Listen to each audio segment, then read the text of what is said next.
contamos con Agustín Urdangarín, que nos hablará sobre la difusión y visibilidad de las publicaciones de innovación docente. Agustín es director de la Unidad de Gestión de la Información Científica, es lo que antes llamábamos el Centro de Documentación Científica. Sabéis que este es un servicio central de la biblioteca que se encarga de gestionar el servicio de obtención de documentos, elaborar y mantener la web de la biblioteca. Se encarga también de la producción científica de la Universidad, de Sideral, de OCID, el número de identificación de investigadores y publicación digital en el repositorio Zawan. Buenos días.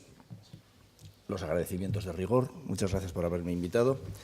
En principio, vamos a ver, yo creo que la parte que me toca a mí es porque dentro de la biblioteca, además, nosotros llevamos lo que es el repositorio, gran parte de la información y de lo que está en Open Access en la universidad. Patrocinamos también las revistas electrónicas en OJS, que es la plataforma en la que vosotros tenéis montada la vuestra, por lo que me ha parecido ver. Y en principio el título de lo que se me había dicho, que se me había apuntado, que debíamos de plantear aquí en esta mesa redonda, era difusión y accesibilidad de las publicaciones en innovación docente. Como veréis, el texto de las publicaciones en innovación docente es más pequeñito, porque realmente cualquier incentivo a la difusión y a la accesibilidad afecta a cualquier tipo de publicación que hagamos en cualquier de las disciplinas. No va a cambiar mucho el interés que tenemos en que seamos vistos, que seamos citados, que haya difusión y accesibilidad, independientemente de la materia en la que estemos trabajando, tanto si es en innovación docente como si es química analítica o es medicina clínica. Entonces, en principio, yo las cosas que voy a comentar aquí por encima van a ser algunas de las técnicas que podríamos utilizar para que nuestros trabajos tengan una mayor difusión, una mayor accesibilidad y una mayor, en el fondo, visibilidad. Hay mucha gente joven, lo que quiere decir que muy pocos se acordarán que cuando hablamos de visibilidad, difusión, accesibilidad, no hace demasiado tiempo era un ámbito, un entorno bastante más cerrado que el que hay ahora. La visibilidad de los trabajos que publicábamos o que se publicaban en la universidad estaba muy determinado porque esas revistas en donde se publicaban estuvieran recogidas en grandes obras de referencia tipo bases de datos tipo ERIC para los de educación, Medline, Embase, Chemical Abstract, Science Citation Index, las del CINDOC, etcétera, etcétera. Era la única forma de conocer lo que se estaba publicando a través de las referencias, independientemente de las comunicaciones entre colegas en congresos y demás historias. Pero estamos hablando de una época en la que no existía ni siquiera casi el correo electrónico, era incipiente. Y en cuanto a la accesibilidad, era muy limitada. La accesibilidad se basaba en dos cosas. O la biblioteca de mi institución poseía la revista, o tenía que dirigirme al autor para pedir una separata. Algunos recordarán que las primeras herramientas así un poco tecnológicas que teníamos en la universidad, con los disquetes que venían del Current Contents todas las semanas, tenían el añadido de que tenía la dirección académica de cada uno de los autores y se le podía dar un botón para pedirle la separata. Pero esos tiempos han cambiado. Hemos pasado de lo que llamaríamos de la visibilidad y accesibilidad limitadas, con muy poca difusión, a un sistema y un entorno y un universo en el que la visibilidad y esta accesibilidad está muy generalizada.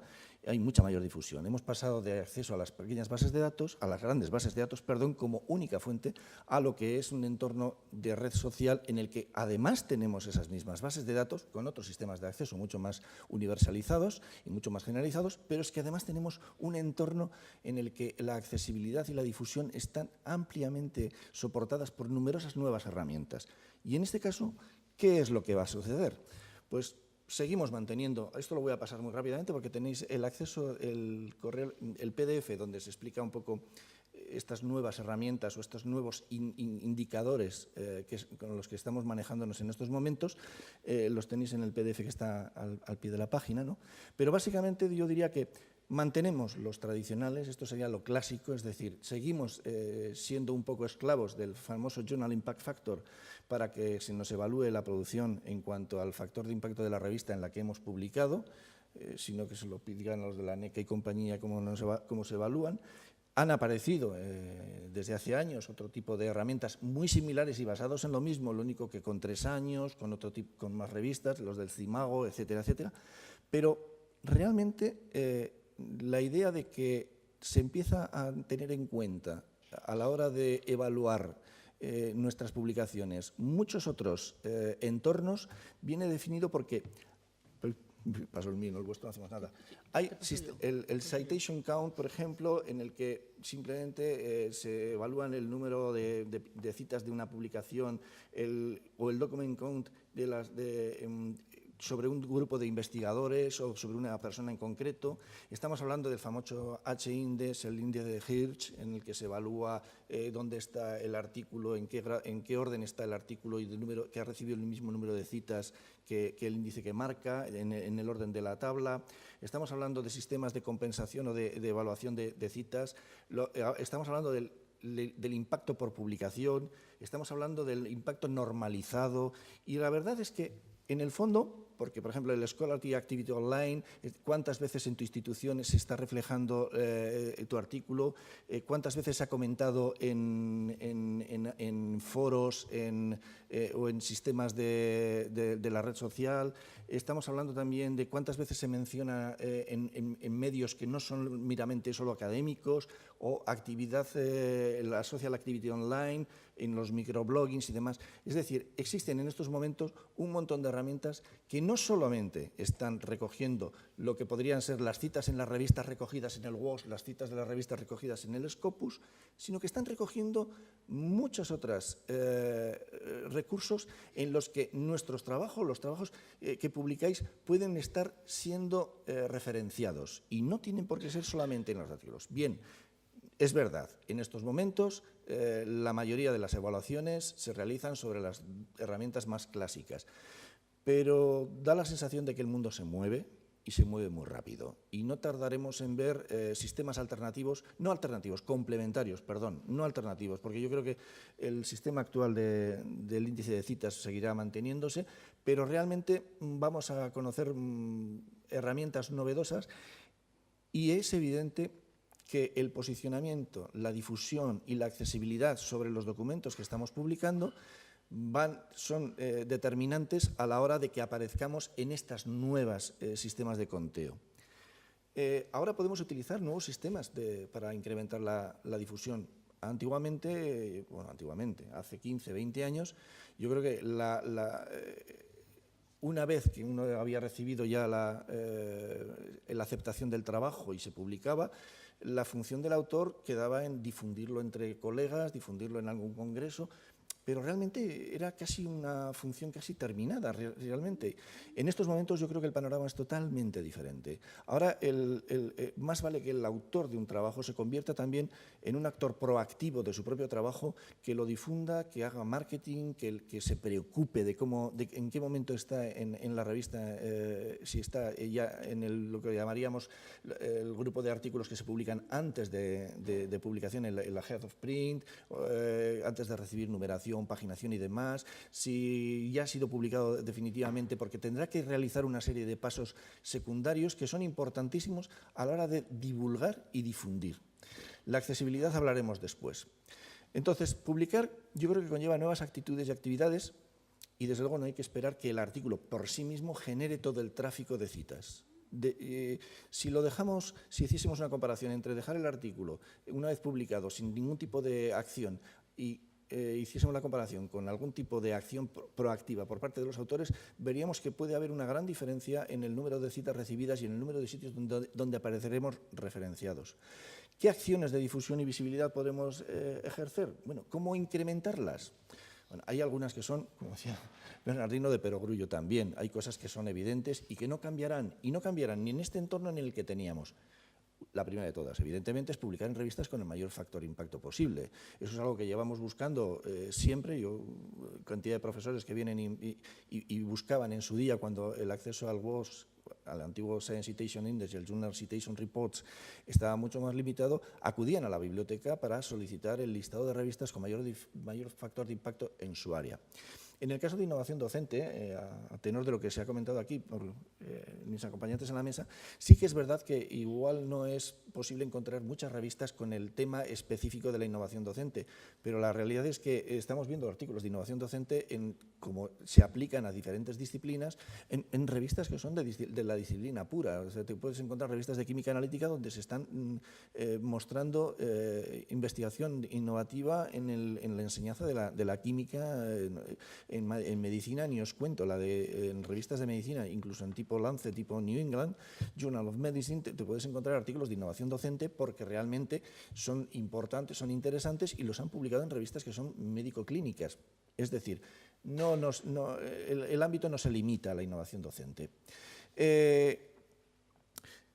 Publicar en revistas con mayor factor de impacto es evidente que incrementa el número de citas, en principio. Es además la fuente preferente en los sistemas de evaluación que tenemos por el momento. Un segundo recurso es muy sencillo, volviendo al panorama que teníamos anteriormente, sería publicar en revistas que estén indexadas en el mayor número de bases de datos. Es evidente que cuando se realicen búsquedas documentales sobre bases de datos específicas y profesionales, cuantas más bases de datos recojan la publicación en la que nosotros hemos publicado, más posibilidades tenemos de que alguien recoja la información y, por tanto, la difusión sea mayor. ¿De acuerdo? Importantísimo.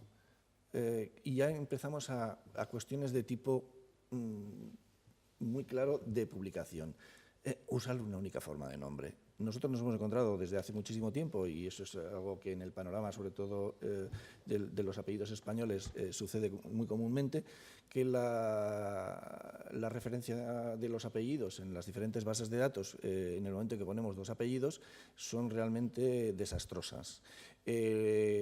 También es verdad que hay gente que se ha acostumbrado a firmar de una manera, luego ha firmado con dos apellidos, luego ha firmado con guiones, luego ha firmado de una manera diferente. Hay gente que le pone el segundo apellido con el primer apellido solamente como si fuese un middle name, etcétera, etcétera. Eso dificulta enormemente la identificación clara de la autoridad. Es evidente que si lo que pretendemos es tener visibilidad, lo primero tendría que ser tener una visibilidad totalmente inequívoca y clarísima de a quién pertenecen los artículos, y los primeros interesados son los autores. La desambiguación de nombres, término que no me gusta nada, pero que parece que es el que se impone, hizo que la Universidad de Zaragoza, por ejemplo, se suscribiera hace ya un año y pico a una de las plataformas que en estos momentos estaban emergiendo, que era la de ORCID, que es la de Open Research and Collaborator ID.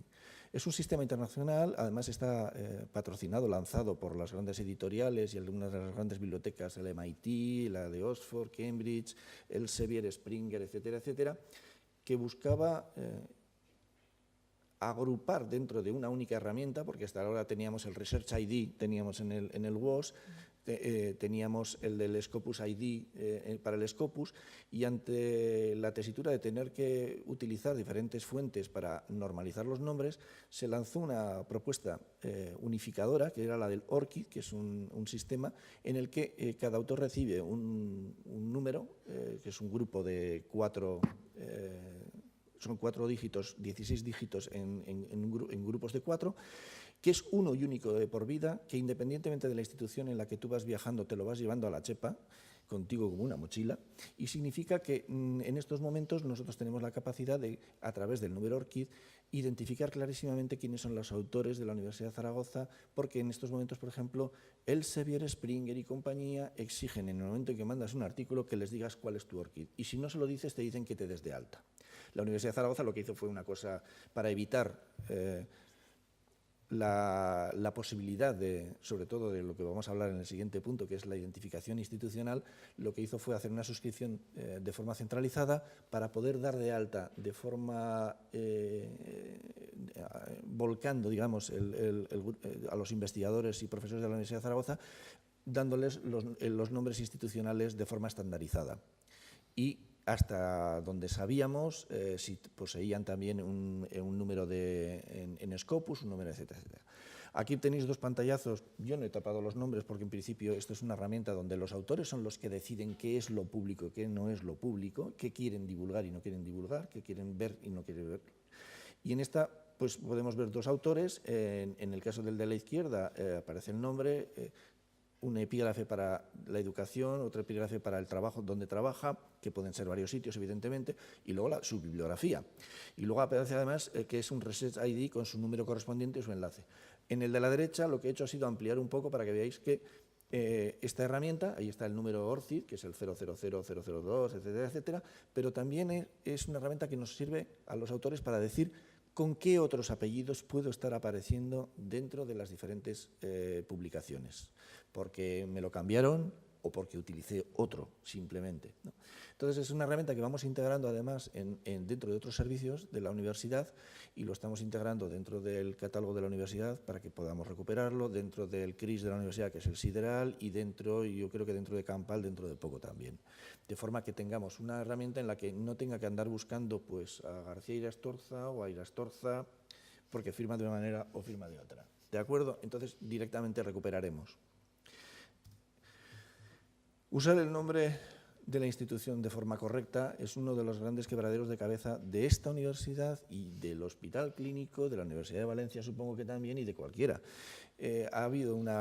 No ha habido digamos, una norma clara por parte de la universidad hasta hace pocos años, en los que al final sí que existe un reglamento y si lo diremos, existen un documento oficial donde se nos está diciendo cómo debemos de figurar la institución, en qué orden de prelación, es decir, no pongamos Zaragoza Facultad de Veterinaria, hay que poner Universidad de Zaragoza. Y esto es tremendamente importante no solamente para el autor, es importantísimo para la institución. De hecho, la visibilidad de la institución puede afectar al posicionamiento en los famosos rankings. Y, por ejemplo, ahora nos acabamos de llevar un pequeño disgusto y, básicamente, y os lo voy a decir así de claro, es porque el ranking de universidades en el que nos hemos descolgado 35 puestos, simplemente es porque en algunos casos los autores que pertenecen a dos instituciones, que pueden ser algunas del CSIC y de la universidad, han puesto primero la del CSIC y después la de la universidad. Si la hubiesen puesto al revés, les hubiese contado igual para el CSIC que para nosotros, no hubiésemos caído. Entonces hay cosas que dices, hombre, pues a lo mejor a la institución le interesa promocionar el que se ponga, y luego sobre todo que se ponga correctamente, que no se ponga en diferentes idiomas, que se ponga de una forma normalizada. Bien. Luego hay otra serie de medidas que no voy a entrar, pero que son evidentes. Publicar con colaboración con autores internacionales, antes hablábamos, sí, es verdad que realmente se tiende a meter, pero realmente cuando se colabora en diferentes instituciones, esos trabajos suelen tener una mayor penetración, y la verdad es que hay trabajos que demuestran que hay un aumento de entre el 2 y el 4, se multiplica por 2 o por 4 el número de citas que se reciben cuando es una colaboración internacional. Por ejemplo, una de las más claras y evidentes, de las que más me preocuparía yo, es la de publicar en revistas de Open Access, si se puede, porque no todo está en acceso abierto, pero esto posee un impacto positivo en el crecimiento de las citas. Hay disciplinas en las que se multiplica hasta por 6 el número de citas recibidas en el caso de ser publicado en una revista de acceso abierto. Tanto en el modelo de acceso abierto verde, es decir, aquellas revistas que son per se en abierto, como me imagino que la vuestra, por ejemplo, que es en acceso abierto, como aquellas que utilizan lo que se llama la ruta dorada, que la ruta dorada consiste en pagar el famoso APC, el Article Processing Charges, que no es moco de pavo, porque son cerca de, la media anda entre los 2.000 y los 2.500 dólares por publicar un artículo, pero cualquiera de estas dos medidas, si el artículo lo merece, y en estos momentos, además, la Comisión Europea, el European Research Council, como hablaremos después, te está obligando a publicar en abierto y te permite asignar cantidades del presupuesto de investigación a la publicación, es una de las opciones más claras que hay. Hay cierta reticencia. Las revistas de Open Access son valiosas. Hay buenas revistas en Open Access. Vamos a ver, aquí hay tres cosas. Bueno, en el WOS, por ejemplo, ya se recogen más de 1.300 títulos en acceso abierto, con su factor de impacto. Hay alguna que además que tiene un factor de impacto altísimos. Scopus recoge más de 3.800 revistas en acceso abierto. Y sí, hay un cierto peligro, y desde luego, desde que surgió esto, como todo en la vida, pues salieron lo que se denominan los predatory journals, que son revistas Open Access fraudulentas, que con tal de publicar y recibir el dinero con el que publicas, ni revisan o hacen como que revisan, son capaces de falsear cantidad de datos editoriales, y esas hay que evitarlas. Hay una lista, los bibliotecarios tenemos una lista que está publicada, que es la de Bells, en la que uno puede consultar cuáles son las realmente predatorias y cuáles son las sospechosamente fraudulentas. Es bueno consultar esto para evitar luego problemas de un trabajo que nos ha costado mucho esfuerzo, que se ha enviado a una revista en la que realmente va en detrimento de la investigación. Como complemento, que no como alternativa, pero como complemento a publicar en Open Access, uno puede no publicar en Open Access, pero sí que puede utilizar los sistemas de autoarchivo en los repositorios. Hay que tener en cuenta una cosa importantísima desde hace unos pocos años, y es que tenemos una serie de mandatos institucionales, europeos, nacionales y locales, en nuestro caso de nuestra institución, y yo creo que la mayoría de las universidades los están adoptando. Por ejemplo, el artículo 37 de la Ley 2011 de la Ciencia, Tecnología y la Innovación, que nos está diciendo que todos aquellos trabajos que hayan sido financiados con dinero público deben de ser obligatoriamente puestos en un repositorio en abierto tienen que ser puestos en abierto con un mínimo de, en el caso de España es un año, en general, lo que pone, ¿no? Pero es que el Horizonte 2020 de la Comisión Europea nos obliga a ponerlos en 6 meses. Claro, no es obligatorio que se ponga el PDF definitivo, y por eso los repositorios institucionales o temáticos donde podemos poner estos trabajos admiten poner generalmente desde el postprint hasta el definitivo, nunca el preprint, porque el preprint, que es el que te lo han recogido en la revista, el primero que te han aceptado en la revista, suele sufrir numerosas correcciones que a veces no hacen reconocible con el otro. Bien, por si alguien tiene dudas rápidamente de la importancia que puede tener a la hora de recibir citas el poner en un repositorio, los físicos, matemáticos, etcétera, tienen un repositorio profesional desde hace muchísimos años, que es el famoso Archive, y en donde en esta gráfica podéis ver que los artículos, que es los de la gráfica superior, los artículos que fueron puestos en Archive antes de aparecer publicados en la revista, habían recibido a fecha de publicación el mismo número de citas que los artículos que fueron publicados definitivamente 24 meses después. Salen con ventaja. Esto es evidente.